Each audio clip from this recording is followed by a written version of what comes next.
Yes, twolekede kyatulese olwaliro.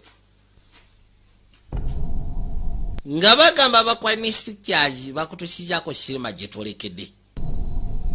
Mpozi ng'ogasseko naabo. Nagamba video Jones Productions nga bulijjo. Kobizo sigaja ffe bulambalamba. Nga bagamba Stig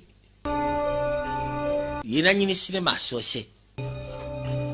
Ne bajja bagamba Christopher yakulembedde abazannyi akawungeezi k'olwaliro. Wabula blame takabuzeemu. Nga bagamba John naye agenda kubeera mu sinema. Wabula Shirley Knightley. Ne bagamba ayitibwa Amanda. Mpozi ng'ogasseko n'ayitibwa Rachel Pace. Bona muneno kuno kona kwanjula. Waliwo sinema ebiseera ebisinga gye tulaba nga bw'oba okimanyi nti olina ekika kya phobia yonna oba teweetaaga kutuula. Tugeze ng'oli claustrophobic oba ng'olina kye bayita borderline phobia, kiba tekikwetaagisa kulaba sinema ezimu. Kati ng'eno mpozi n'abo abalina ekiyitibwa bipolar. Mu kaseera kano Lodi yamala opanga byapanga kyava sokateko bwani erudda. Yamugamba mu kaseera kano bw'oba osobola okugezako seberera kye weetaaga ejja sobola okubaluka ette buli kimu kyonna ekiri mu mita 5. Kasirema ketwolekedde bakayise elevator tugenda kanyonyoka. Wabula nga nkugambye nti bw'oba okimanyi nti olina ekika kya phobia yonna, tugeze nga borderline phobia oba ng'oli claustrophobic oba sinaki ng'olina bipolar, ino sinema ogenda situka otambula ogende. Mu kaseera kano bakulengeza ekibuga. Nagamba Vijay Junior nga bulijjo. Waliwo kabaka yali pembeni. Yalina bye yali atunuulidde. Musajja watubambi. Kyava akwate ku nasooka abikula. Yalinga kaadi. Watula bwati mu kaadi. Ekisinga okwasinaku yakulukusa amaziga. Gambye kuno kona kwanjula. Tukyali masekati g'ekibuga. Obudde bukya buki. Eruda waliwo kabaka eyeetegeka. Ayina byagenda maaso no practicinga. Yasooka ne yeebuuza oba kinaakola. Kyava asigala ng'agenda maaso no practicinga. Ne yeetegeka. Waliwo n'omulala ali ebbali. Ayina omukyala, wabula omukyala ali ku ssimu. One second, Martha. Soko lindeko Martha. You coming away? I am. Ogenda kwate kubo jeko no buterevu. I'll send you a car, okay? Ngenda nja kusindikira emotoka ene kukima. Yamugamba kimu tewali tabu. Bageza kukulaga abantu abenjawulo wabula balina kibetegekera bonna. Waliwo n'omukyalo omu yali lubuto. Mpozi ng'ogasseko ne namukadde. Mukazi we yasooka ne yeebuuza ddala mutuufu. Baddayi. Ayinamu endwadde z'ekikulu. Wabula obuzibu bw'ayina bw'aba wakumira makenda akozesa kawisiki. Era bw'atyo n'ayiwayo. Gambye kuno konna kwanjula. Gagenda mu kaseera kano olunaku lwatandika okugenda maaso n'okutambula nga bwe luteekeddwa otambula.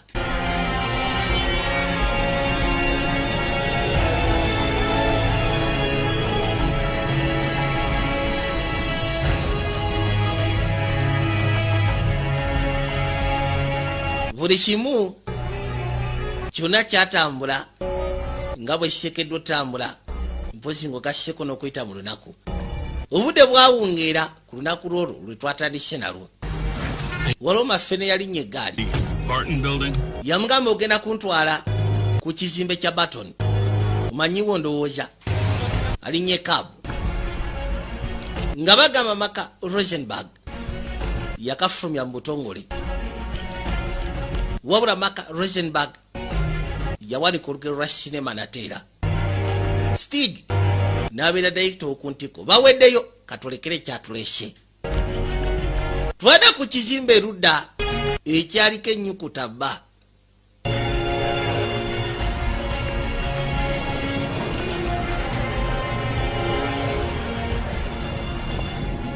This is gonna be boring. Mbutuufu kino kigenda kuba kibowa jjajja. Maybe not. oba osanga nedda nze ngenda kwega ndowooza kigenda kubeera kyentataininga kigenda kuba kisanyusa mu ngeri emu oba endala kino kyekizimbe kiyitibwa Bolton nakyawono gwe twatandise naye yali atuuka butosi anti banaye munansonyi ogezaako bayingirira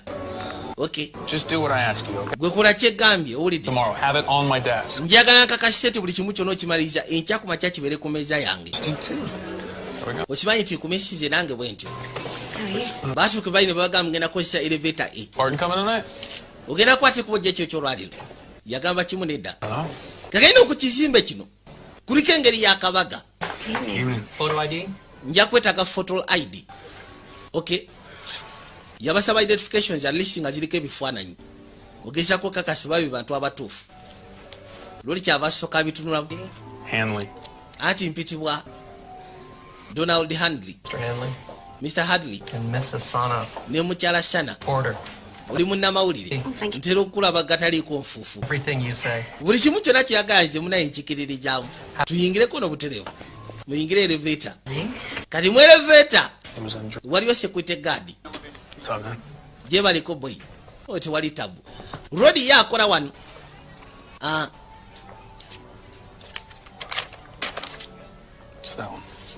yenze oyo webali kujja munaye ne rodi nakwatekuba okuyingira elevator masavu shandi owaye Martin oyina akananka waneeno onayitibwa Martin Gosling katonda wata ati munaye ekyemisana kyalidde laba nagamba mbwe teyalidde ekyemisana ono mukazi wange kyasanya okusisikana munange ati onosonyiwa nze nantuyaniridde ekibatu bibatu bituyaniridde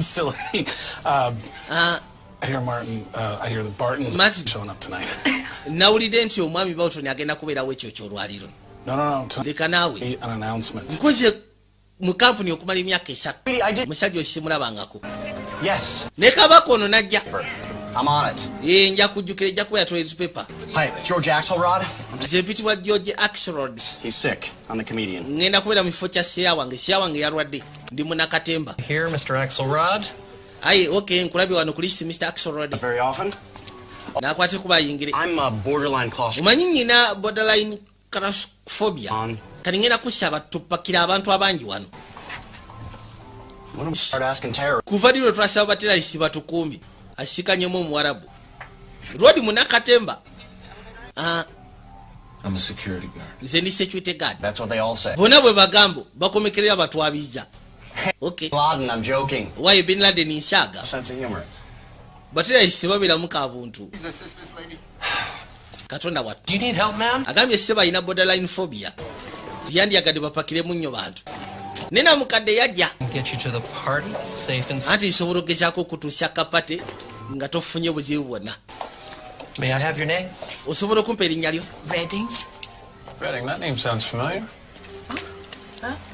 yamugamba ayitibwa Jane Redding rodi kyava agamba oli ayitibwa Don nti erinnya eyo liri familia ninga lyemmanyi bane onosonyiwa netaga photo ID kati waliwo eyajjaze n'akato bali batandika okwegeyamu owaye abantu bangi bogenda oteeka munda naawe anti mpitibwa Henry Barton ng'ogassieko ne muzukulu wange oye Henry Barton ye mugagga nga sikulina ku listi erinnya lyo teririiko lwaki sokebera ebweru w'ekizimbe n'olyoka okakasya ono ssebo yennyini kizimbe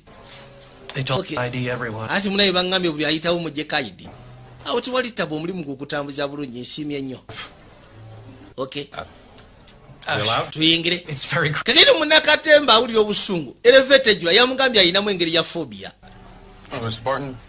Mr. Barton oli kyava asooka yeyanjula mukyala Sana banayi ntera okulaba ku TV nyumirwa nnyo ebintu byo byoweereza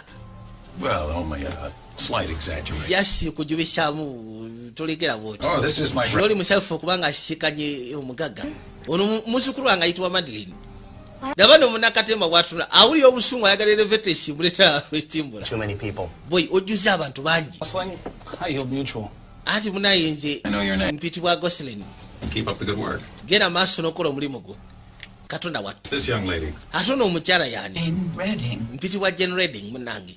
Oh. Okay. Yep. Investor mu company eno. Thank you for coming. Oh, we bali kuja ba investor mwe muleta sente. Finally meet you. George Axelrod. Mpitibwa George Axelrod. Don't get this thing. Kati sebo tuyambe tumaze okweyanjula simbula elevator. Why? Mufuna akasi akasufu. Bana mulindeko temundeka. So it's okay? Kiri okay? ID, please. Leta photo ID. For Christ's sake. Yesu Kristo bana nunu gena muteka munda. Thank you so much. Well, that's two of us. Wama tuli babiri siriomu. Mukazi watwalira obuto. Yegwa omugaga. Good to meet you both. Kirungi obasikana mu embiri no yakuli munda. Munakatemba uli obusunkati ngelevator yeggala. Maybe we should take turns breathing. Obosanga bana itusize mu mpalo kyabika waliwo atali bulungi. Elevator bwetu nga yeyongerayo waggulu. Njaga wekanye nagambye kasema bakayise elevator. Rudi awuli atasha bulungi. Elevator tetuke kizimbe kiwanvu kamala. Omugaga najja namutunulako. Yena tali setwade.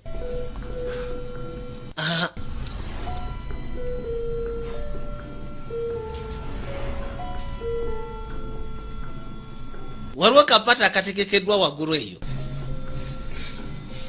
Wabula abasinga abakozi w'abano babayise ozi ngugaseko ne ba investors aba. Waliwo ekiwunyo obubi atofaayo. Omwana agambye jjajja waliwo ekiwunyo obubi kyatategeera. Jjajja namuga atofaayo. Ne banange. I'm sorry about Wamono nsonywa bwe mbakonya. Kind of cozy in here, isn't it? I'm not feeling that great. Siwulira bulungi. Take deep breaths. Wandibadde osooka n'ossaako. Well, here, what if we get stuck? Kali bweremera mu kkubo. Elevator bweremera mu kkubo. What's wrong with him? Kikyamu ki ekiri kuno nga tatereera. Phobic. Ali claustrophobic. Small spaces. Atya ebintu ebifunda ate nga bipakire. He'll be fine. Ajja kuba fine toti atunatera otuuka.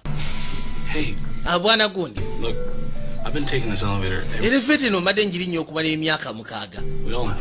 Amazima gaife ffenna tugirinnye naye terina mbuzibu. One's gotten stuck. Osyegeera teyimirirangako mu kkubo. There.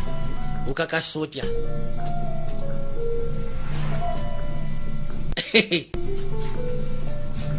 Kati omutwe yatyanga bw'omanyi abato baba n'effujjo. Agenda obbali nga okulanga ebbali waliwo akapeesi akagamba stop. Okay. Kati ekyanga kyabikono yeetaaga kkanga muko. Omulomu musaala ali ku bunkenke. Mulegeredde. Kyeyakola ng'asooka asetula wano bulungi nnyo. Onagera okuza amaaso nga akato kasetula. Gwe.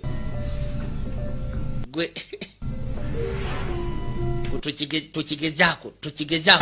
Nekanyige peesha. Elevator ne. Kanakana kanyize peesha. Grandpa? Wama si bwe kiri jjajja. It was an accident. Ebadde accident. So you're sorry, Madeline. Gamba nti oli sorry. Sorry. I'm sorry. Purpose. Kaginyize na kigendererwa. You're Kantunuulidde ne kaginyiga. All you. liar. Evil little bitch. Evil little bitch. Why gwe nawe tokozesa bigambo ngeri. I saw. Akana nkalabye. Mr. Axelrod, Mr. Axelrod. you're fired. Gwe nkugobye. Nze nfaayo. Just get me out of here. Just Nyamba nfulume wano nkozesa amadala njire wange. N'asooka apika omuka. Agambye singa bamuyamba n'afuluma ajja kozesa amadala ddewe anti bamugobye omugagga. Ebyo tabifuddeeko. You should try not to breathe like that because you're Oba osanga pass out. tossa bwotyo kijja kuleetera ozirika. Yabagambye alina borderline phobia. Sir, you'll need to pull out the stop button. Wandirekedde awo kusooka osikeyo epeesa lya stop.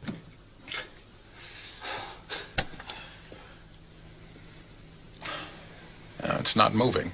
Why ekintu tekitambula. fuck. I knew. Boy, Please, what? nategedde. They're women and children. Wegendeeza olulimi lw'okozesa wano waliwo abaana n'abakazi. Worried about my language. We're hanging here, squeezed. Nze kinneewunyisa ofa ku lulimi lwange tusiraanidde wano. Which is the problem? I've been Olulimi lwange bwe buzibu. when you were blowing people Nga up. bwe mwalimu abyo abantu temufa ku lulimi. Miss something? Simanyi nnyina kyemisinga bane ono ng'anyooka nnyo. Intercom or something. Bane tewaliwo ka intercom kwe tusobola kwogerera. Let's try going down. Ebiseera ebisinga kintu kibaamu kitono katunyige tukkirire. Bw'anyiga bw'ati ne yeetegulamu. Nze bannaye ofudde. Kano akaana ke kabinyize. Martha. Nina kusindikira Martha message. You love it. I want to make a document. Sikiwa nti ajja kukyagala. Kuno bw'osanga ajja kujja tukoleko document. Oh, man. What documentary? Hey, Man, pal. why you go say? What is the glitch? How the hell would... Kano ka glitch okakasotya. Ungambye ogirinnya emyaka mukaaga tefunanga mu buzibu kati okakasotya mu ka glitch. Try the intercom there? I mean, I'm sure there's someone on duty who can get the... Bana ye mwandibadde mugezya kuyitako. Sometimes these things just need a little Ebiseera ebisinga jiggling to... bino ebintu biba byetaaga kunyigamu katini. Great. Battery's dead. Eryanda security guard eryanda liriweddeko erya radio kola. Kaka ino elevator mu kuginyiga banyiza akapesha ka stop nebaako weekwama ina weekwamidde wabula kantu katono nnyo kagiremeseza otambula. I'm hungry. Nze mpulira nfe enjala jjajja. I can't breathe. Sisobola kusaba nange. Mpulira nfa mu nyambe. What is it? Kiki ekyo? Anti nkuwadde ka whisky. Namukadde yamusimba kagirasi k'omubeera waragi. I don't really think that's the best. Sikiwa nti kijja kwetaagisa okunywa waragi boy. I think we should try the intercom. Nze ngamba tukozeseko ku intercom. Will depend on the experts. Tugenda kudependinga ku ba expert. Security. It's Henry Barton. Nze Henry Barton. Seems to be stuck on Kirabika elevator eri stuck. 49th floor. Tuli ku floor yana mwenda. It dropped a couple of feet, then stuck. Eguddeko katini ne maani kwama tetutegedde. Waliwo anyiza emergency stop button. But I pulled it out again. Njiji eyo naye It was an accident. kabadde ka accident. Tekitera kubaawo. Tiryanyiga emergency button unless nga elevator erimu emergency. Eryo pesa siri akuzanyirako. We're late for our party. Owaye tuyambe tuli kikerezi. Kansinika aba maintenance. Unaawutaka whisky. Kati obudde nga bugenda maaso n'okwetolola. Baasooka ne bakozaako emabega. Waliwo kabaka ekyuma kye yabadde awayalinga. Ninga kyebeka yabadde awayalinga kojja. Ninga alina gwagikolera.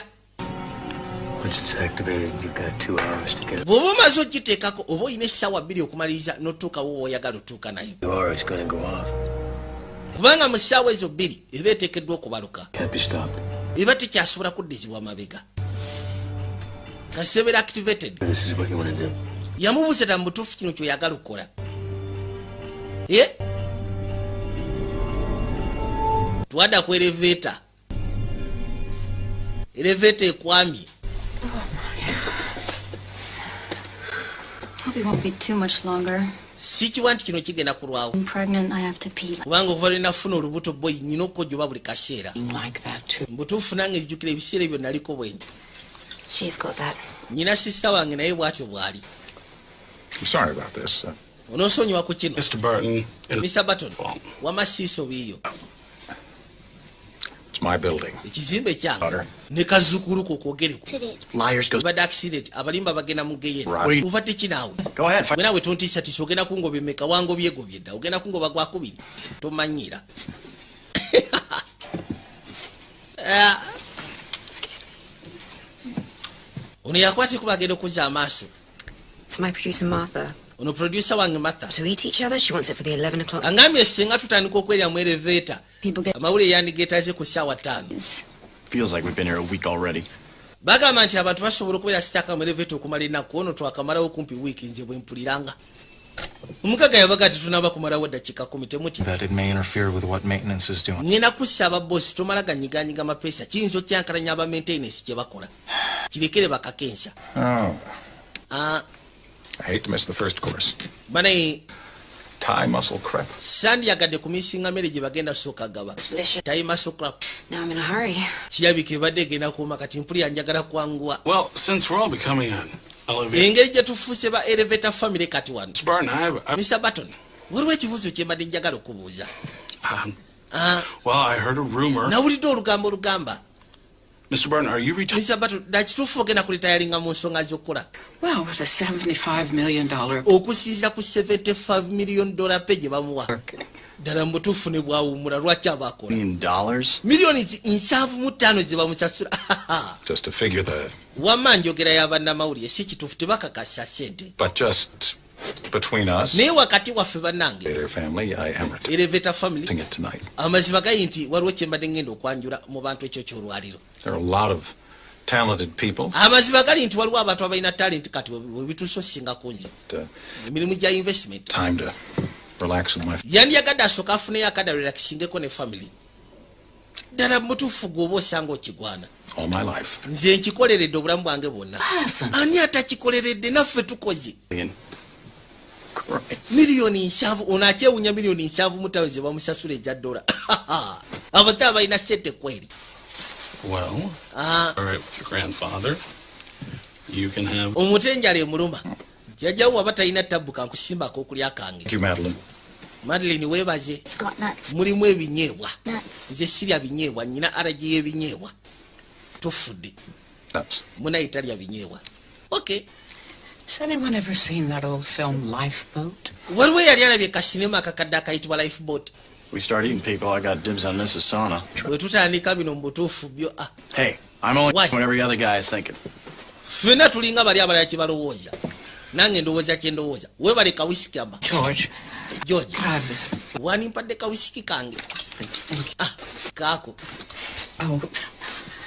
Ofaayo okunkwatira kago kange munnange. Namukadde kyebika kasya kakumira makerenda ge. Yayiwayo. Wabula obuzibu seba amisa kawaragi. Ono yamutulira n'agamba kweri. Old age ain't. Ati munnaye emyaka emikadde gigirako ebyagyo. David said. You're not old. Tuli mukadde nnyo naawe. Don't they say that you're as old as you feel? Are you from New York? Ova mu New York. Cleveland. Nva mu Cleveland. A party? Sure. Why? Ovudde mu Cleveland kujja mu New York olwa party. New York since my honeymoon. That was 43 years ago. Yamugamba nti abadde yakoma okujja mu New York at least okuva lwe basembayo okubeera kwa honeymoon ne baawe. Myaka miwanvu emabega. I'm sorry to hear that. N'onsonyiwa okuwulira ensonga ng'eyo. I wanted to come tonight, especially to meet you, Mr. Barton. Agamba nti ekibali kimuleese ekyo kyolwayo kusisikana mwami ono ayitibwa Mr. Barton. Yes, he was. It was the best. How much longer do we have to stay in here? Tusigazzayo bbanga ky'okubeera munda wano. Totya obudde bukyali tugenda kuvaawo. My wife. Omukyala agambye ava mu Cleveland. Yali yakoma okujja mu New York nga bali ku honeymoon ne baawe. Myaka 43 egyayita emabega. It's fine. Baawe yakafa myezi 6 egiyise emabega. Just start without us. We'll be there soon. Mugende maaso ne party ffe nga tetuliko tugenda tukambudde. Tofaayo. I suppose they have to call the elevator people. Ndowooza bagenda kuyita abakwasaganya elevator. Security guy, do you want to, I don't know. Security guard lwaki okozesa radio call noyita abeetaagisa. Security guard oba muwarabu. Didn't you hear me earlier? My bad. Tiwawulidde nga gamba akasi akayise emabega eryanda lyaweddeko. What did you say? Ogambye ki? Said I'm not surprised. Ngambye seewuunyiza. More I can do than what Mr. Barton is already doing. Tiwali kye nnyinza kola kusuka ku kya Mr. Barton kyakoze bannange. When's the big day? Olunaku lwaddi lwe mugenda ofumbiriganwa mwe. I'm the lucky girl. Nze muwala ow'omukisa munayi gwe yawa empeta. I've seen you on TV. Nakulaba ku TV munnange. It's really nice to meet you. Don's been keeping you. Kibadde kirungi okusisikana omwami oyo abadde akuumanga kyama. Oh, from Bonds. I'm on. Mumanyi kuva mu Bonds. No. Bakola bonna mu kampuni eno. In the same department. Yep. Ekigezo obadde okola mu department yetiye. Tukola side by side kwegamba. Twelinaanye tukolera muka cubic kekamu. Thank you very much. Weebale nnyo munayi kwogera munange. We don't work together that much. Naye ennaku zo tetukyakola ffenna. Off though. Right down. Yafunamu kamantitiriri. Nakya n'ayitawo agudde. Tufudde. You okay? Namukadde abadde agudde. Ne basooka bamumakira pembeni. Baamuyisawo ne bamukakkanya wansi. Kasi watulayi katali mu mbeera eryoke. Kyava ddamu n'awutaka wisiki. Yagambye ebyobukadde obimanyi munnange. Anybody else? Waliwo yeetaaga ka wisiki. As long as you're offering. Munakatemba yagamba kampenje. Mbeera yayononese edda. Yasetulinga wansi kyava atuula. Did they forget about us? Simanyi baatwerabidde mu gye tuli. Depends what kind of boss. Kisiija ku bosi kikaki. Let's see if they're making any progress. Kati abo balina progress gye bakola. Security. This is Henry Barton. We're Nze Henry Barton. in the elevator. Why tuli mu elevator tusiranye ki ekigenda maaso? Maintenance has contacted the elevator people. How long? Aba maintenance bamaze okwasaganya ba elevator kinatwabanga ki? It's a traffic problem. Ati bali mukubo bajja naye basikanye traffic. Take a little longer. Kijja twala mu kabanga. It has to go through maintenance. Why biina kuyita maintenance? Someone from maintenance. They're not here at the moment. Tebaliwo kati. Where are they? Bali luddawa. The technicians are on their way. You'll Ba technicians bali muko mubadde kimukakani. Gwani erinnya lyo boss. Obadde yagala mugobera wano. Gwe ssebo. Hello. Kuba security gwani erinnya lyo. Hello. Hello yamujjako bujja. Sebajjeko boss. Boss yawulira nga aswadde. Coming. Aba elevator bajja. Me too. Mpulira ddala mutuufu nkoye enjala ennuma. Since we're captive audience, why don't Kati engeri gye batukutte gwe ssebo lwaki totunyumizayo kagero oli munnakatemba. Okay. Lwaki totunyumizayo akajjoko. I'll tell you when I was working on for Kale kambabulire ku kiki mbadde ngenda okugera ekyo kyolwaliro. a banker friend of mine. Waliwo kyali wange banka. A beautiful blonde. Yafuna akakazi kalina enviiri za blonde nga kabala gavu. Hour. He sees her washing up. N'akagamba kagende kasiige emmotoka ye langi posh. I figured it would take all. Kati yali agenda okuzza amaaso ng'akoza brush. N'akabuuza. He looks at her and he says, "Is everything okay?" Buli kimu kiri okay? And she looks at him with his big, beautiful. Ne kamutunulira n'amaaso n'okumwenya ne kamugamba. "Are you done?" Kiwedde. And she says, "Yeah, it wasn't." N'akabuuza kiwedde nti ye tekibadde kyamaanyi nnyo. It's not a porch, it's a Ferrari. Si posh Ferrari. Thanks a lot. Weebale nnyo ssebo kumalayo kagero kange. Joke's got whiskers. I thought it was fun. Zibadde ndowooza kali fani. Porsche. Yeah, we got it. Waaye tubitegedde naawe tutuwanvuya. Stupid. Bya kisiru. I once opened for Dice Clay. Still stupid. Okyali musiru kacajja gwe. Whoa. Waaye naawe tosembera eno obadde kyotunyiga. Hey, Hey. if you skipped a cupcake once in a while. Singa walekerawo okulya cupcakes n'otagejja kubeera nga sande masavu oba osanga wandibadde tujyamu muno. Where are you from? Overside ki? Mr. Muhammad. Family comes from Iran. Famire yange eva mu Iran. Muslim. I knew. Musiraamu nategedde muli babbi muli batemu. Knew what? Wategedde ki? I can't be a loyal American. Kwegamba bwe mba Omuwarabu siteekeddwa kubeera America. And say what? Anti oli muri Iran muli ba suspect mulina ebyokulwanisa. Go ahead. Kati nze nga ndi muyindi nteekeddwa okubeera ne kaddooti mu kyenyi. 1,000 years of suffering. I have a certain sense. Okussa ku myaka 5 nga mbonaabona. Of course. Kitegeeza oli mujju. Know about your nuclear ambitions, and we have you in the. Tumanyi ku nuclear ambitions aba Iran era tubatambulizaako amaaso America egenda basekula. To go, I have to pee. Banaye neetaaga okukojoba. Hold it any longer. Sikyasobola kukwatira mukojobo. What do you want to do? Ki kyoyagala okukola? It's not that nice of a bag, really. Sigamba nti oba kirungi okukozesa ensawo. What does your bag have to do with it? Kati ate ensawo yeekwataganira wano erindako. Do you mind awful? Ofaayo gwe muzeeyi n'osooka weesikamuko. Ssebo Munakatemba agambye Rodi ayitibwa Muhammad. Amugambye. Okay. Mbu ssebo muli ba suspect. Tukimanyi mulina nuclear ambitions tugenda basekula mujja kijjamu enjawulo. There you go. This is good. Kati mukazi wa teyalina kyakola. Can I just do you Ofaayo singa your arm just nkwekwatako wano ku mukono. me up for a second? Mukazi wa twayagala kojoba. Weesikemuko kati ni bw'oti. I don't want to have you do anything else, I promise. Mu butuufu sandikoze kino singa wabaddewo ensonga endala naye tewali kyakola. Ne bamusettingira ensawo ye. Kati agenda kojoba mu nsawo kuba tewali kyakola munnaye. Mukazi wa twali lubuto buli kasira omukojo oguba gumuluma. Aya. Ono yamuteerawo ekkooti n'akola engeri y'akanaabiro. Mukazi wa najja akojobe. Kuba omutaalingizaayo. Lindako. What you doing? Omukazi oyo akola ki eyo bana? Simanyi akojoba mu elevator. Wai totunulayo bavueko. Katula. People watching. Oh, I can hear. Yesu Kristo muwulira nga akojoba kiwulikika bubi. Now they're not answering. Kati baganya otuddamu baneeno. Now what? Be quiet. Sobola n'okuwunyiriza omukojo bwe sirika totoyogera. Okay, you're good. Banaye maliriza I'm good. Okay. Okay. Good. I never cared much for my dignity anyway. Omanyi kuviira ddala mabega nali sifaayo kuba ya dignity yange. Ebyokuswala yabigumira.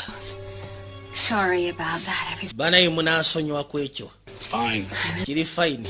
Kati mpulirako bulungi. Much better now. Mpulira bulungi kati wano wendi. Obudde nga bugenda maaso n'okwetoloola. Tuli ku kizimbe kya mwami ayitibwa Barton. elevator yasiranidde munda wano.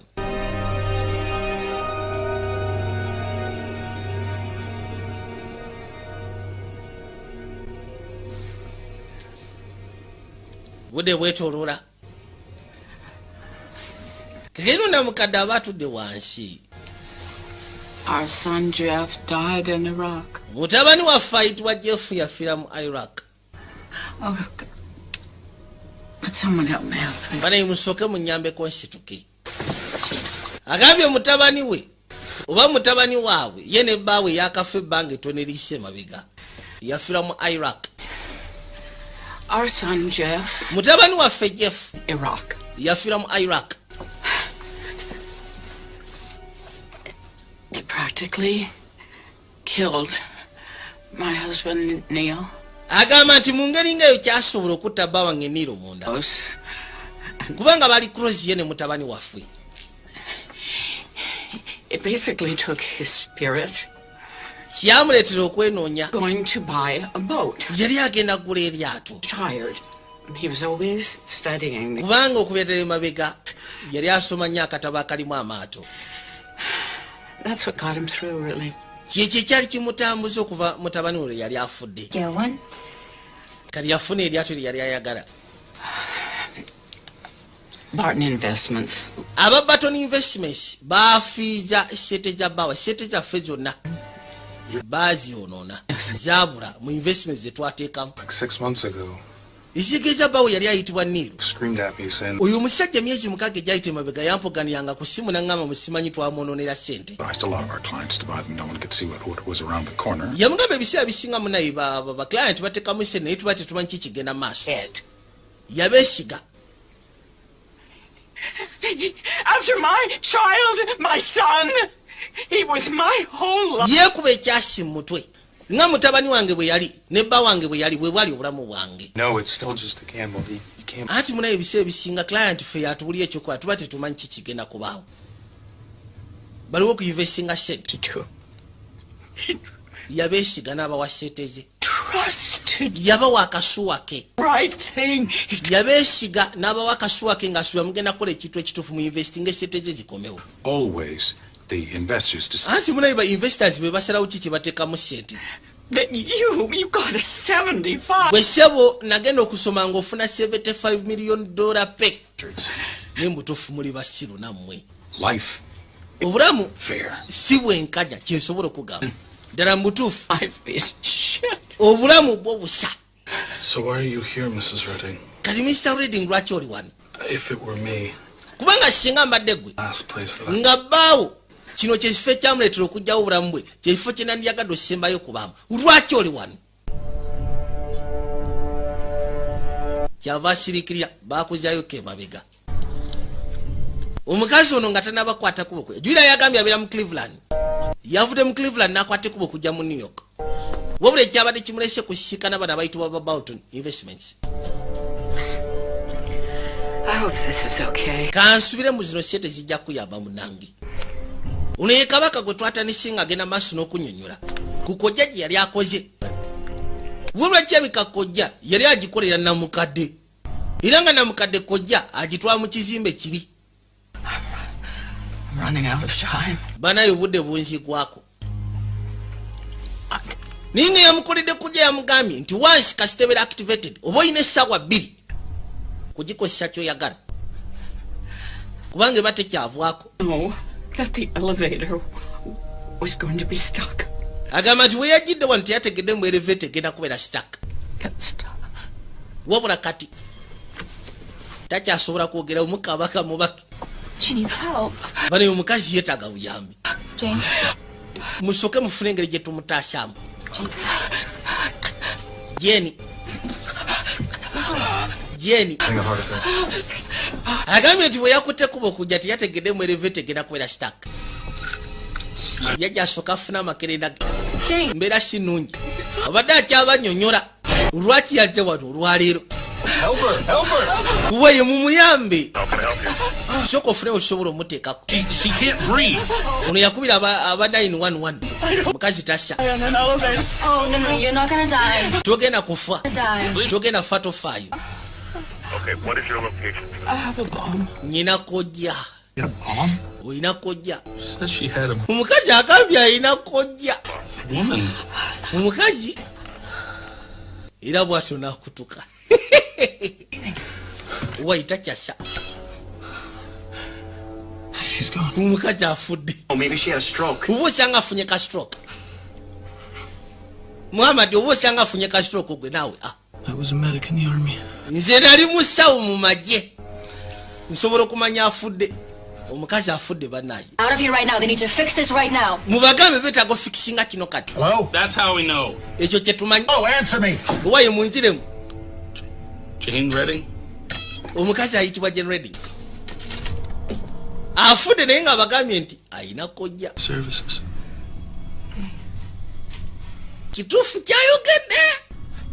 Oba badde mu katemba. God damn it, where are these people? Yesu Kristo bano bali luddawa. Abasekiwita tebakyakwata intercom. Intercom tebakyagikwata. Now they're not answering. This is unacceptable. They have a job to do. Kino tekikirizika. Abasibe balina omulimu ogw'okukola. It's their own money. We're not responsible for a client. Ffe tetulina buvunaanyizibwa client waba afiiddwa stage. Shut up. Kasajja Look, this is ridiculous. Where's kino the kyabula. woman gonna get a bomb? Her son died in Iraq. 70. Kati ono omukazi kojja ayinza jijja wali myaka nga 75. Kono mutabani we yafiira mu Iraq.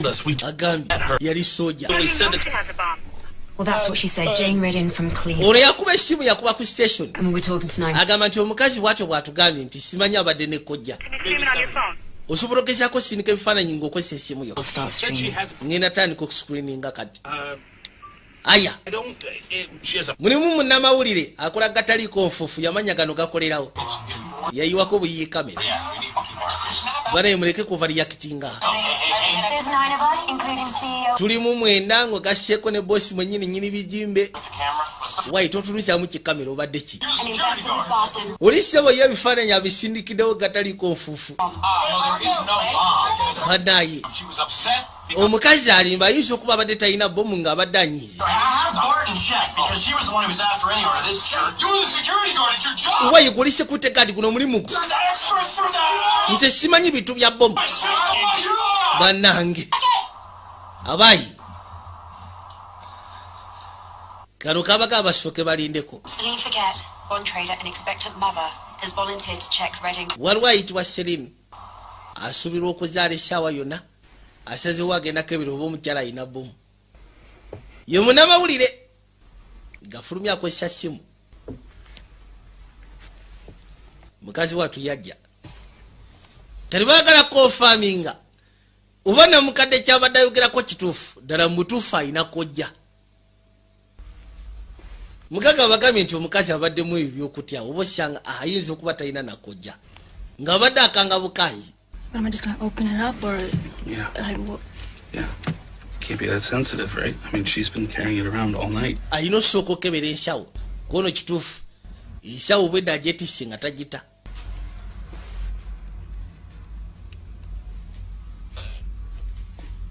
Kwe kujja akebere.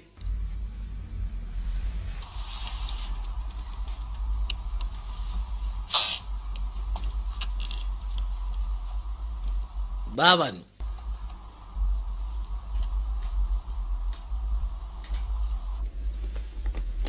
Yajja asikeyo akasa wabula awuli afunamu n'okutya. Okasikirawo nga kojjamu eri ebadde egenda kubaluka. Nondabira embaga. Abasigadde bonna bali ku bunkenke. Kuba abati balina mutuufu we bakojja basiranye.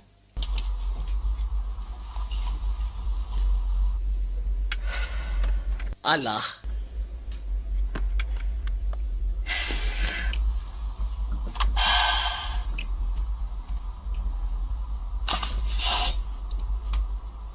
Kyabasooka abikula bulungi nnyo. Pesi erimu alisumuludde. Looks like there's a wallet in here. Kirabika mulimu engeri y'akawaleti munda wano. How do you know that it's just a wallet? Maybe it just looks like a wallet. Okakasa otya oba wallet eyinza okuba nga efaanana nga wallet naye nga ditonator. Mukazi watu wallet n'akajjayo. Najja yeekaanye. In case my camera didn't pick that up, there's a huge sigh of relief. Why mulimu bitu bimwogerako. Bomb, sweetie. Mrs. Redding just had. Wama mukyalo Redding alabika abadde atidde. Her husband just blew his brain. Baawe yayabye omutwe gwe. So obnoxious. Naye lwaki ogenda maaso n'okweyogeza kasajja gwe? He needs to hear that. Uno mwana mutoloza yetaaga obulira ebigambo ng'ebyo. Mr. Redding. She could have made all that. Ayinza n'okuba Mr. Redding taliyo ngono omukazi yabiyiiza buyiiya. TV. Bubayo abakazi abayaayi ng'ayagala kwefuula wakabi kubeera ku TV. Starving. They lose their money and homes, then what do they do? Oh, for God's sake. Mu butuufu bafiirwa ssente zaabwe n'amaka. Kati oba osuubira agenda kukola ki? Neil Redding, tragic victim of collapse. Neil Redding. He says here that he shot him. Bagamba ssebo wano yeekuba ekyasi atambula n'akawuli. Allah. Happy now? Kati oli musalufu gusajja gwe. That doesn't mean anything. Mwayona na ssente z'omusajja. Okay, checked her purse. Wait, no, if that's Tukebedde akasawo. Kati I think we should check under her dress. Nze ndowooza tukebere wansi w'ekiteeteeyi kye. I mean, isn't that what they do? Si bwe kikola mwamudu, si bwe buto bumizambala. How do I know what? Nkakasa ntya bwe bambala bomu. I'm not a suicide. Nze siri suicide bomba. No, any Nze suicide. sirina kye manyi ku bya bomu bannaaye. Or even seen a real bomb. Nze siraba na ku bomu yaddala bwefaanana sigirabangako butya. Lwaki buli kimu musuubiriza nje olw'okuba ndi Muwarabu. Katuyaga tugamba ani. Uli yabuuza katuyaga tugamba ni gwe Muwarabu. Bawarabu mumbeera ne bomu. Well, okay, then Nze sigenda mukebera wansi mu kiteeteeyi. these two. I do not have experience with. Why sina experience ya kwaza muntu nga alina bomu mubadde ki? What about you, Martin? No, look, Ate- run your hands over her. Kale muyiseeko engalo kungulu kyekyoka. Muyiseeko buli obadda. Now, Osobola okifiringa bw'aba ajambadde bomu. Muyiseeko engalo kungulu tulabe.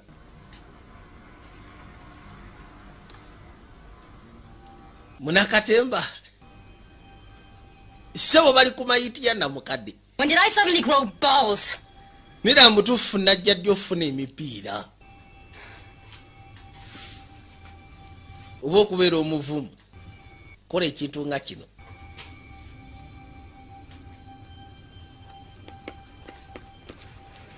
Yakwase kuba gyakebere.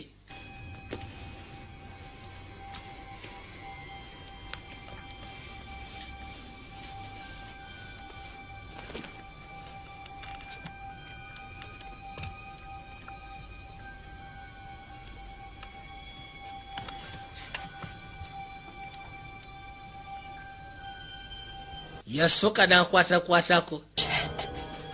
Buno busya bwennyini. There's something there. Waliwo ekiri munda mu mukyalo ono. Buno abasaba kibwe lebe kubeera kojja. Lebe kubeera bomu.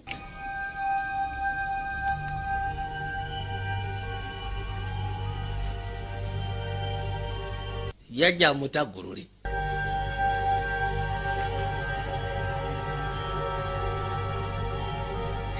There's definitely something there.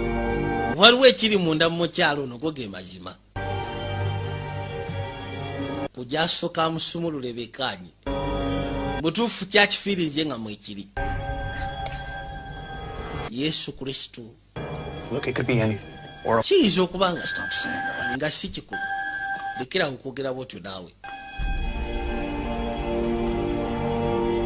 Maama nnyabo.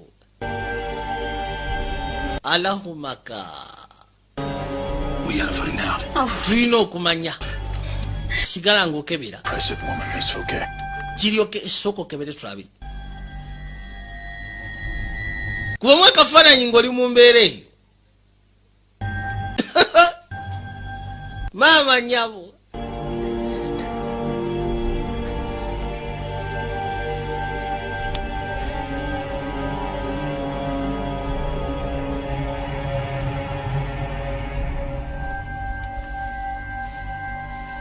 Agenda okuba nga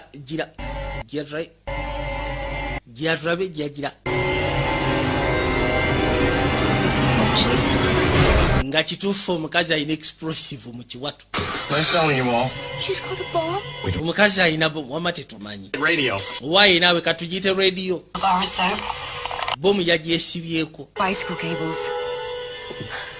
Martha, I'm gonna save my battery. Yagyesibyeko ne bicycle cables. Get him to hurry. We need help. Bane twetaaga buyambi kati. Kituufu omukazi yazze ne kojja. yagamba soko lide tuyengo budde bukyali elevate bise bisinga nzira mu sinema no wagulu baba yitayo why gwesane masavugira nawo nkwate ko wana okay we're trapped here on with a bomb all right why tuli trapped ne bomb no woza sikwata ku bintu byoli kubiki abadde mugambo why tumenye ebintu ebi sebo mukaga avuga tumenye ebintu ebi namuga tuli trapped one ne kojja katuyaga tukoleki nasoka lingiza keno mulegere no bwatu ebintu bye babinsana bijja China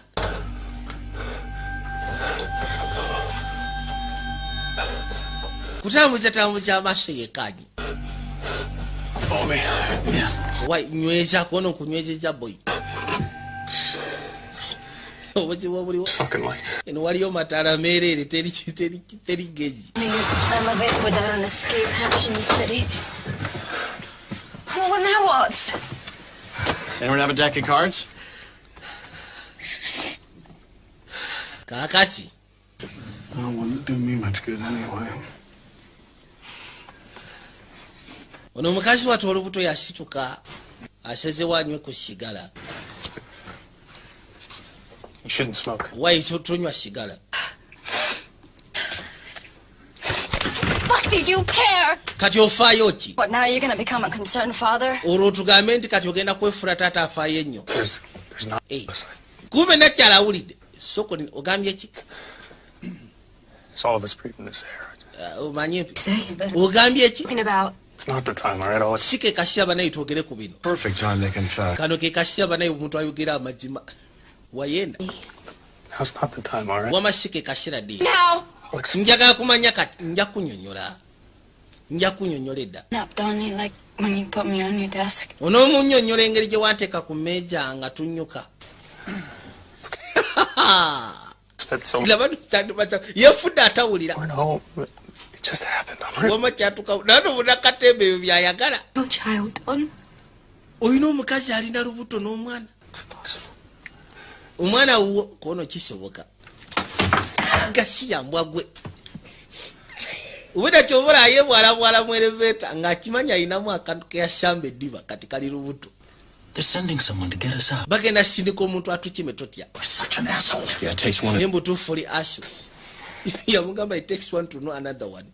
Bwemani asu kibashegeze na uli asu kumanya. I'm a happy pessimist. I expect the worst and I'm never. Nje kuola bandi happy pessimist. Maybe she just. Ba subira sanyu jerere ababera munaku ze kisanyu. Fake bomb. The whole reason to have a fake bomb is to show it off. Maybe she was. Ensongeri nti. Later you would in that. Badai. Can't. Buli omwale takirowooze ki. You can't just walk into Walmart and pick it out. Yes, it can be bought. Oh, There, you heard it from the. Muwulidde expert.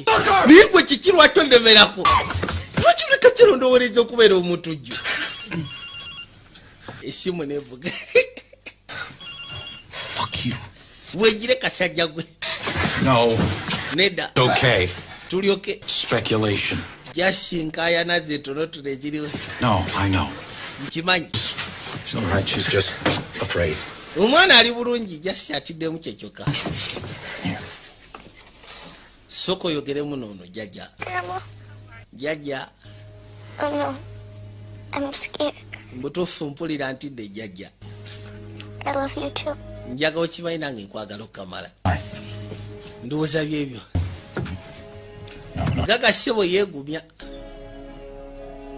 I promise. Nkusuubiza munnange. I love you. Njaga okimanyi nange nkuyagala okukamala. Everything's going to be fine. Buli kimu kigenda kubeera fine, tewali kigenda kuleeta buzibu. Okay. Bwatyo najjako olukomo. Twasooka ne tudde ebbali. News bulletin.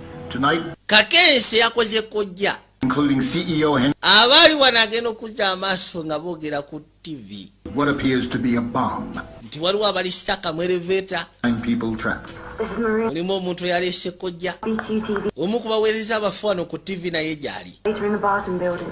Yagaweereza ng'akozesa simu. An investor with Barton died of an apparent heart attack. There's no bomb. She was upset because an investment went wrong. You see this. We have no knowledge of knowing how much time we have left. Tetumanyi tusigaza budde bwenkana ki. The woman's dead. Barton should check for her. She was the one who's after it. Ono yajjako bujja kuba alisi yasobola otegeera obudde bwe basigaza.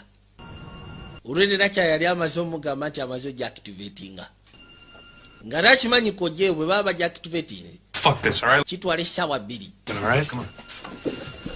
bana emumanyi kyetugenda okuba tusooke tuyiye kano mujje tusooke tuyiye wano ziri enzigi ebiseera ebisinga zibeera digestible mugire musooke musitule mayiti ya namukadde mugijjewo ne basitula mayiti ne bagiteeka erudda bagasooka kusika nzigi zino bafune engeri gye basobola okuwaganya oba osanga waliwo engeri gye basobola ofuluma bana musooke munyambeko enzigi zino tugigule ukakane balugaziya bulungi nnyo bagenda okuza amaaso nga balengera engeri y'ekitangaala abaye mutuyambe maama abantu kirabika bavuddemu dda mu kizimbe olwawulidde nti mulimu abalina bomu abazze ku mukolo abasinga bonna ne batawanyika What if we open it up and throw the bomb out? lwaki tetuggulawo bomu ne tugisula ebweru No, all right. What if I climb up there and I hit the button on the outside? I mean, it's a different control. Maybe it gets the thing unstuck. kati bulabye muti at least bwe nkwate kubo ne mpitawo ne ngenda ebweru nenyiga epeesa eyinza okubeera nga mekanizimu eyawukana n'eno tetugenda kubeera buvezi wano tubaluke bubalusi bannange tubeko kye tuyiye ekigendo tutambuza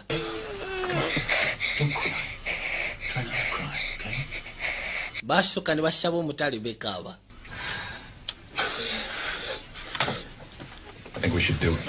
nze ndowooza tukikole naye mutuufu gwe kasajja gwolabika oyaganyonyiga amapeesi olinga muwala bana yani amanyi bano abagenda otuyamba bagenda tuuka wano tusigalidde kweyamba feka wamasho tegenda kubeera ku tv kuno yatandise dda n'okulwaninga mumuwulidde Okay, that means two things. That means that the bomb is probably on a timer, and that means that we cannot wait. Omukazi yagambye nga tanabafa nti talina budde bungi kibasegeza nti bomu eri ku tayima tetusobola kulinda bagenda tuyamba twetaase nga obudde bukyali ne basika enzigi okay osobola okusindika kooti wali tabu najja musindika yamugamba nyinga amapeesa wabula akantu wayita ssebo kali risike kubanga eleveta nemala egira weti nedde engulu ono batema muteme yajja kali obuzibu tasobola tuuka peesa gye liri yagambye nti kiyinza okuba kirina different mechanism nga munda bwe kiba kiri sitaka nga bwonyiga ku peesa lyebweru ate esobola okutambula abayi sisobola tuukayo bannange kapeesa kali waggulu omanyi nze ngamba wanikoseza kino ekiggo olyokeewo n'osobola okuddamu okusindika kuno ye tewali tabu mwamudu ye wali osindika omuntu ne baddamu ne bamusindika buto nateera asobole okunyiga akapeesa njagawekanyi yajja akuta omugo gwa nakyala yafudde namukadde gira tugende gira bwatyo najja kyava gyasobola ogezaako sindika wayi wegenda ezikiri dangerous kati omutwe yawulidde nti bwonyiga amapeesa tomanya yalabye jjajjawe ng'anyiga epeesa wano eleveta ne yeesikamuko kati yajja onaakoone omutwe kyeyakola kyava anyiganyiga ebbali oba osanga ejja kutambula ke kaseera boyo obeera omuzira ono yanyiganyinga muganda wange wayesika omukono gukomyewo bwe biba biganyi banaye temufayo kali naagenda kunyiga wabula akapeesa akagenda okunyiga ka wansi gwe madilini nawe lekera onyiga obupeesa obwo kyava akunukiriza omukono yanyiga epeesa eleveta yateguka omulundi gumu obuzibu nga bunajja yanyiza epeesa lya wansi eleveta eteguse buteguse omukono ne bagutemako gusigadde waggulu yakiridde wansi njagala olabe embaga bakayisa eleveta video inspections nga bulijjo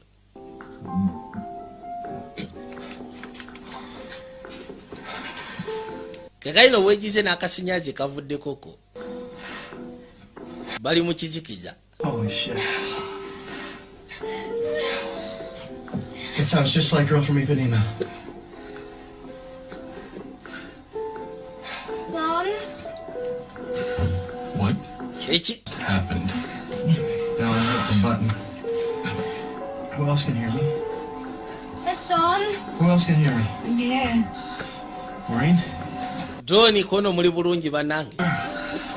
Bamunonya Doni wali. Kaina abasinga kyebikata basegedde nti omukono guvuddeko. Phones. Okay. Kusiza akavuya akabadde buli omu abadde akuba mulanga. Get off me! I'm sorry. Waye nvaako naawe tontulira. Anti onosonyiwa mbadde simanyi nti oli wano.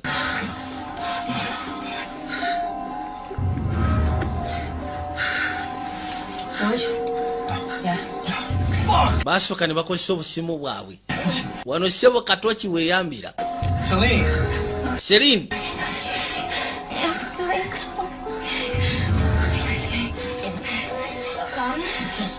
Mr. Barton? Madeline, you okay? Madeline, oli okay? Madeline mukazi watu alina we yeekwatidde omuto. Ali mu kutya kwereere. Abange.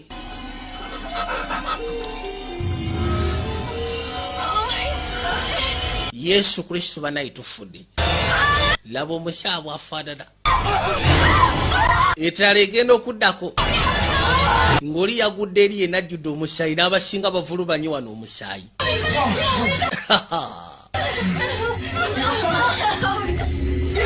Tufudde.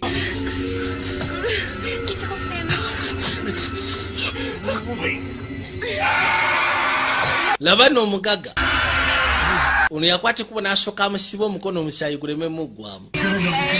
Naye ng'omusaayi gwasamusisamuse dda wonna. Tufudde Yesu Kristo.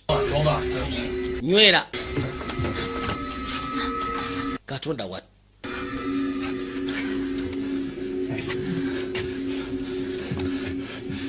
We're still here. Tukyaliwe. Fena tukyaliwe. Scary? Temutya nnyo. We're all. Ndaba nno namukadde. Henry. Gwe ssebo omugaga. You've reached your button quota. You're all buttoned out, man. Give it a rest. Wandibadde okukakana wanyizenyizidde amapeesa. Just go keep Madeline. Lwaki tosooka n'okuma kazzukulu ko? Dda wali okume muzzukulu wo.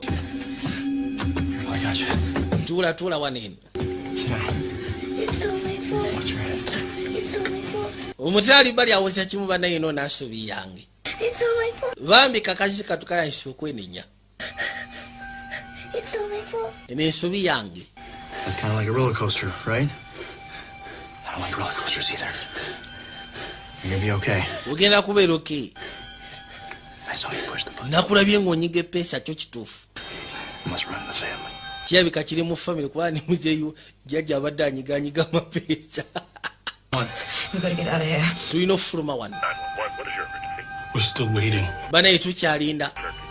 Why don't you come help us?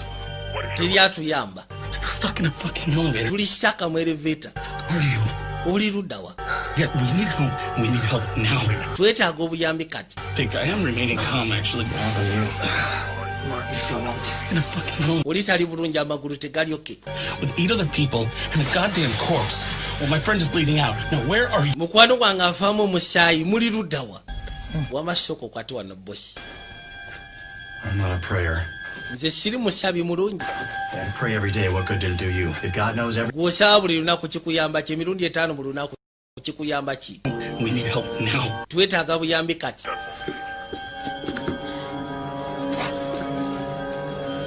Could be worse. Kyandibadde kibyo singako awo kitya. You ever played the Comedy Cellar? Are you retarded? Naye simanyi olimu akataala. I think this is a joke. Gulooza kuno kusaaga. Look around you. Do you think this is... Sooka wekkanye gulooza kino kyakusekererayo. in here that might kill us any second. Omukazi ali wano alina kojja esobola otutta eddakiika yonna eyafudde. Fucking funny. We're not your... Gwe buli kimu kyonna olowooza kiri fano sindika busini simanyi. Cry. Some people get angry. I tell. Nze gwolaba ennyonyi bwegwe abantu abamu bakaaba abamu baseka nze nkola jokes. But does that make any difference to the bomb? Gwe bagambye ekyenjogera kirina enjawulo gye kikolawo eri kojja nedda. I get stuck with. I didn't want this gig anyway. I was. Nzinenge guno mulimu nabadde saagala bandesinga substitute. Stories about people who almost get on a plane that crashed. I'm the guy that takes their place. Yamugamba nti olaba abantu abalinnya ennyonyi katazigwe. Goes off. Zino zikatazigwe. Last words. Ebiseera ebisinga bwe bafuluma nze gwe batwala kubanga at least baba ulide ebigambo byange bisimba nga bibasanyusa. Pochi. I gotta remember that one. Damutufe ekyo kyo nyino kijjukira. It does have whiskers. Ayogera tasirika. Yagambye gwe mulimu gwe munaye kwasama kye kimusasuza. Kwasama. Guys. Abai. It's the bomb maker. Unaina akasimu kaliko TV. Lodi yavaya akola kojja na jeri bana mawulire. This isn't what she wanted. She wasn't a terrorist. Yabagamba nti omukyalo we banayita badde mutujjo. This isn't what she wanted. She wasn't a terrorist. She was a good person. Kino mukasisa kano Lodi abagamba. Maybe there's still time to help. Basooka ne bamuza ki ekimugyeyo okwogera. Why did you do something like that? Nabagamba nti yalibenda mukadde nga afudde. Ninga kibalina okumanya kwegamba si terrorist. Yambuuza nti lwaki wamukolera ekintu nga kino omukolera kojja. And his mother asked me for help. Ati nze mutabani we nange twasavinga mu Iraq. Then ate There wasn't much explosion. mama we yansabye obuyambi. But in an elevator, it would be serious. You mean deadly? Yes, sir. Yagamba nti okusijja kojja gye yakoze si nnyangu. Era buli omu yenna ali mu elevator agenda fwa. Kuba yabulabi. Bano babiraba ka TV bagamba tufudde. Kituufu eno bomu ya ddala.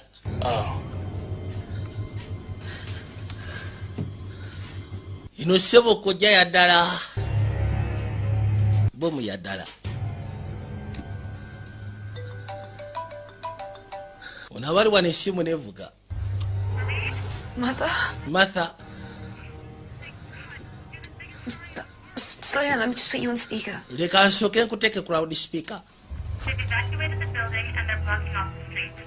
The bomb squad and the FBI are coordinating to get you guys. Babagamba musimanyi basobodde okugezaako okwevakuetinga. We have 10 minutes. Abantu babajje mu kizimbe bomu squad ng'ogasseko n'abefubi bajja.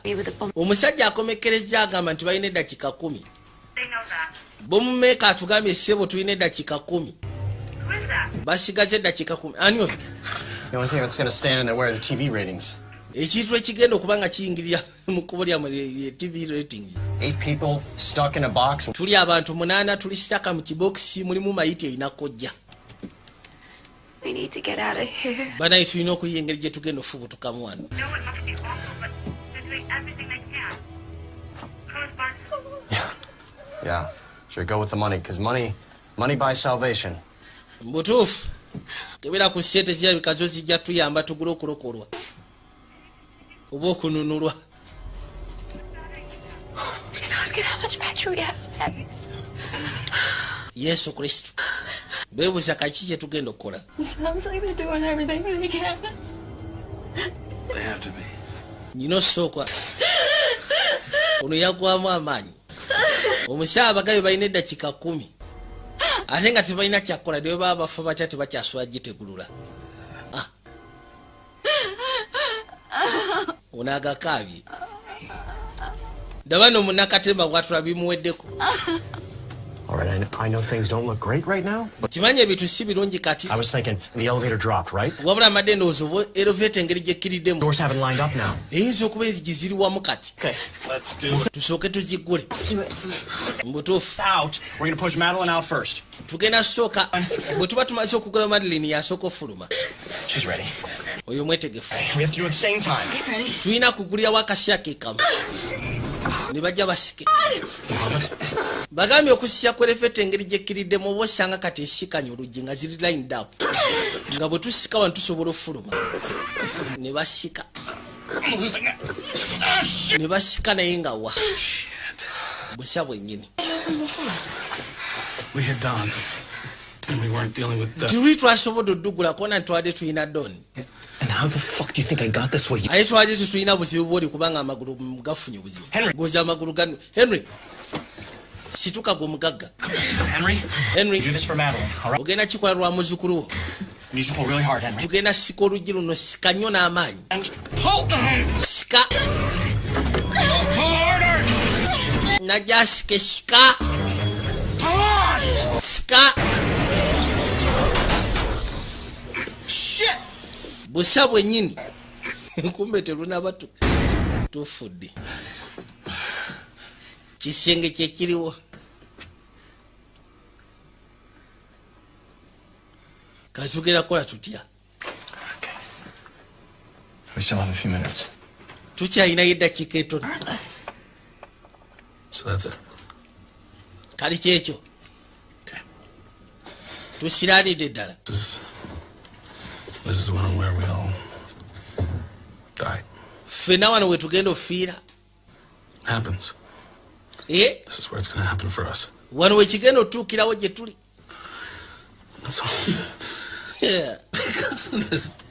Draye kati uli asesa majje mulukufu Old woman who can't take responsibilities for her actions. tugenda foro na omukazi omukata tasobola kugumiikiriza bikolwa bye ate gwe You don't give a fuck, do you? gulabika gwe omugagga gwe tofaayo You knew those bonds were crap. wakimanyi ezo bondi zitali kasakiro nosalawo gamba abantu twagamba 8 months ago, we all knew. ffenna twakimanya myezi 8 gyayite mabega nti singa tutekayo site z'abantu zigenda kwononeka Push them on these people. wabula gwe n'osindikiriza ekintu kino omugagga gwe In there?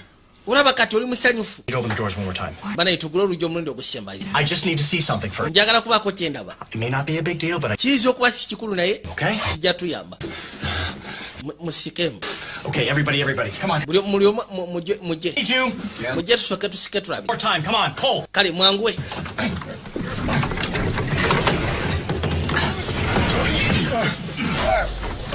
okay nasooka alingizaako wansi aya I need something sharp. neetaaga ekintu ekyogi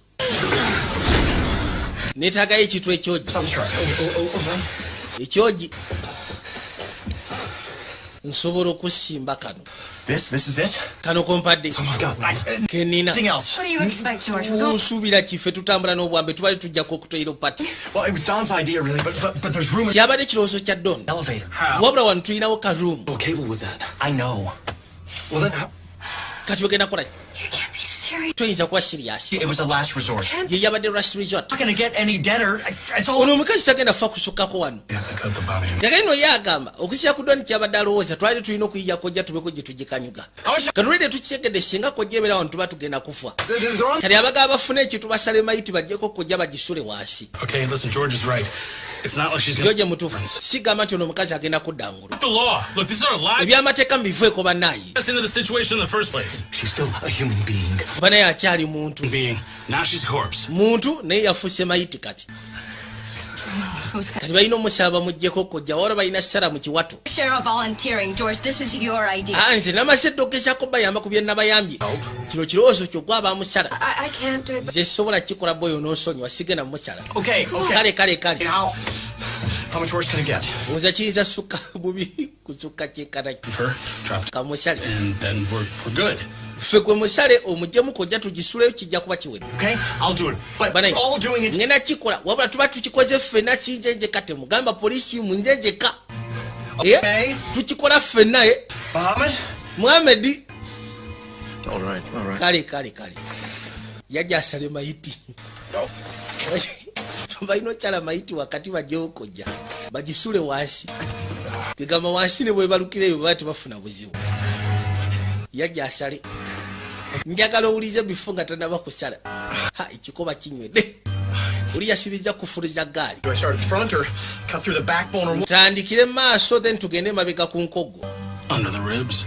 anti salira wansi w'embiriizi okay Mohammed, you're the medic. muhamedi gwe musawo wayinze sasalanga bintu nali musawo naye nga sisalasala mayiti I imagine she doesn't have to be held down, right? mbutuufu Okay, so kati just anywhere, right? Oh, fuck. kati nsale busaji We're running out of time, George. wayi tetulina kadde kangi george If we get out of here alive, we. bwe tuva wano onompaka sexy Okay, I like that answer because Ned. you have hope. yo ansa njagadde kuba bwogamba nno kibasegezo oyina essuubi ntugenda simatuka oba kuŋŋamba ye wandibadde okakacambu tugenda fa aya Here goes. yajja asale nedda bannayinze sigenda sala mayiti I can't. I'm sorry. sisobola george You would. Come on. george tuyambe George, yeah. george I have to do shit. nze sina kyengezi sigenda sala mayiti sigenda sala mayiti I'll do it. mukaga yagamba nze mumpe mumpe I'll cut the bitch. nze ngenda sala malayo olaba lufula gye tuwamba ndaba nakambe kambe kalinga kalamu yatandikirawo kusa omanya oli yazirikawo sirisi omanyi bwe nali emakerere nali mu butya ye kambe kaani kano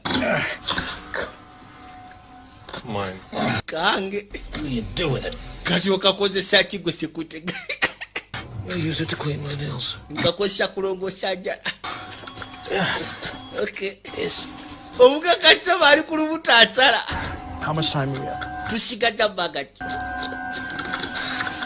obuto yaka tufudde bana obuzibu obuze siraba kyenkola jangu nyambe inze kazije kuyambe kazije kuyambe jegera kuyamba leta ne basoka balina okujjawo ebisaayisayi birasale bulungi yayekakuta balansi ekirungi teyasoose kulya bano abakazi abanene balya agambye ekirungi teyamaze kulya kuba abakujja ano ng'alidde mwandijjemu ebifu by'enkoko nga biramba kati obuzibu obuliwo akambe tekasobola kuyita ku spinal cord eddiba kaliyuziza naye spinal cord tugenda kikwata ko tugenda menya bumenya omwe akwata eri abalala bakwata eno tumukyuse omu ng'ajja kukona balanga tujja kudyo then tukutule enkogo bwe tuvaano ogenda tuwa akakadde k'ensimbi at least kyosobola otukolera akakadde k'ensimbi kale tewali buzibu njakabawa mugire tumumenye kakadde k'ensimbi diiru uli amugaye ti bwe biba bigenzemu ensonga eno bwe tuva wano buli omu olina omu akakadde k'ensimbi aya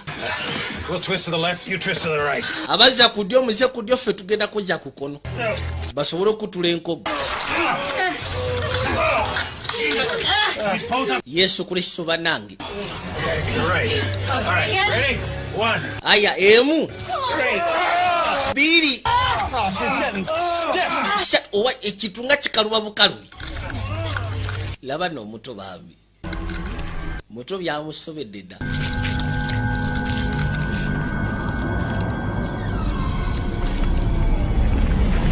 awuli yali Isaaka yenenya n'okwenenya lwaki yakoze ekitunga kino ne basooka balwana nagambye tuli kayitibwa elevator vijje junior nga bulijjo Work and Property Services SPK International Computer Accessories Keys Possible Uganda Limited. Get you out of there. Man Technology. In the shaft, they're trying to unlock the brake. We want to lower you. Nageno mukashaka no ngabagamba ti abefubya ingo gasheko ne bomb squad batuse. Baba gamba tugenda soka tukilise ku elevator. Tubeko tujitusha then tutandiko bajayo. Okay.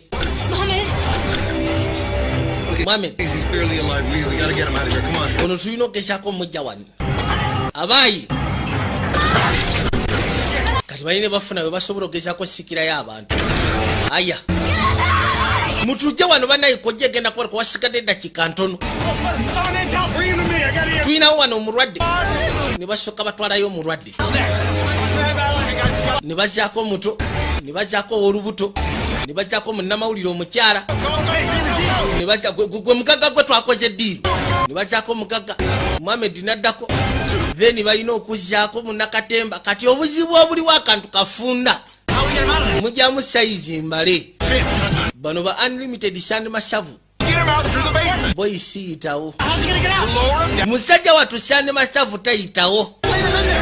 Owa isigenda kulekayo munda kontro ina chakora. Yazaawo olugi. Ye musata kyasobola tayitawo akantu kafunda. Ali anyo chapati zoduke. Yagamba kati insiranyi. Kubanga kojja esigazi yake ekinene dakika 2.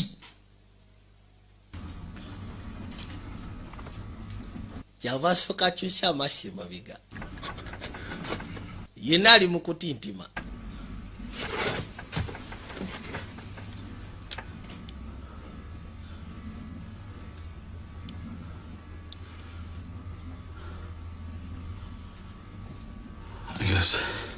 ndowooza kisajja kyatuvambi kyagamba ndowooza kati wanonzewe ngenda okubeerera omuzira kubanga talina jjadda.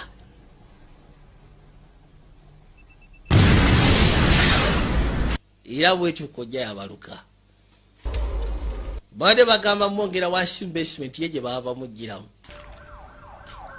wabula tasobodde kusimatuka. Era ekyaddira bugombe bwa poliisi pozi ngugasseko na ambulance wezito zagguka.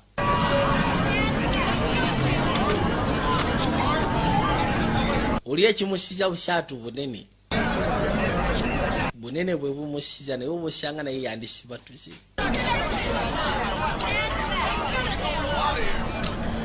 Because I need to talk to you. Just look, I don't care how late it is. I have. Nitaaga okugenda we sifuddeyo kikerezi kyekanaki. Hello. Unayina obuzibu kirabika yafunamu obutakanya ne mukazi ekyo kati omukazi n'atwala omwana. Yakada kwogera ku ssimu naye nga wa munakatemba atudde ludda. Hey man, let me ask you something. Kankubuze ekibuzo Muhammad. Iran has a nuclear weapon? Nida mbutufu Irani ezimba nuclear weapon. I'm just asking. Mbuza bubuza. Are you always an asshole? Ni buli kasiro likatofali. Security guard. Yeah. Seba mbuza da kitufu Irani ina nuclear weapons. Watu genda jikuba free. That was my wife. Oyo gwembadde nkubira abadde mukazi wange.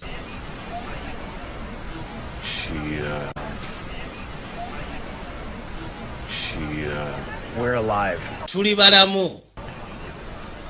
Boy tuli balamu totya. Yeah. Dambo tufu tuli balamu. Mr. Axelrod? Mr. Axelrod. That's me. Yenze. Axelrod. Mr. Axelrod. Did you manage to keep your hope? Osubudde otyo kubanga essuubi lyo likumira waggulu. It was a real tough situation. Nze gwolaba tubadde mu mbeera nzibuzibu. In there together and you just do what you have to do. Tegamba wotekeddwa kola kyotekeddwa kola. Nalaba omugagga. We have a deal. Gwe ssebo twakoze deal. Olina okumpa akakadde. Omulabye omusajja oyo. Seba mwenyereddemu. Mubanja akakadde amwenya bumwenya. My wife. Mukazi wange akubye. She doesn't watch the news, says it's depressing. Tanaba kulaba amawulire. Hi, sweetie. Ogamba ki sweetie? Yes, I got it. Hey. I'm on my way. Ndi mukubo nzija toilet paper gye watumye enjireeta. We batyo we basibatuka. Katonda watu. Nabagamba vije junior nga bulijjo. Kopizo sigaja fi bulambalamba. Q's Digital Studios, 3 Broomsticks, CD International, Praise Videography, Adam's Videography Masaka, Step Up Videos ekalisizo. Nabagambye bwo kimanyi tuwetaga ttaka. Futi 15 standard. Mwina miliyoni 3 lumba bayitwa ba American Property Services. Beboka bosobola okwesiga mu kikwagano ogula ettaka. Mpozi basobola n'okuyamba ku bikwagano okusolooza ennyumba z'abapangisa. Mpozi ne kya King's Postbet Uganda Limited, Samona Beauty Products, SPK International Computer Accessories, Money Technology, Kabaka Wokanika amasimu ane Uganda. Tibakulimba teri mulala. Mpozi ngogaseka bayitwa baharame muchuzi mix. Mukama bankomire. Adalaba akaddamu sigala ng'otudde. Tugenda kulaba kasema kayitibwa Stay Hunter kitundu kya 6. Tulekera Stay Hunter kitundu kya 6. Mweraba.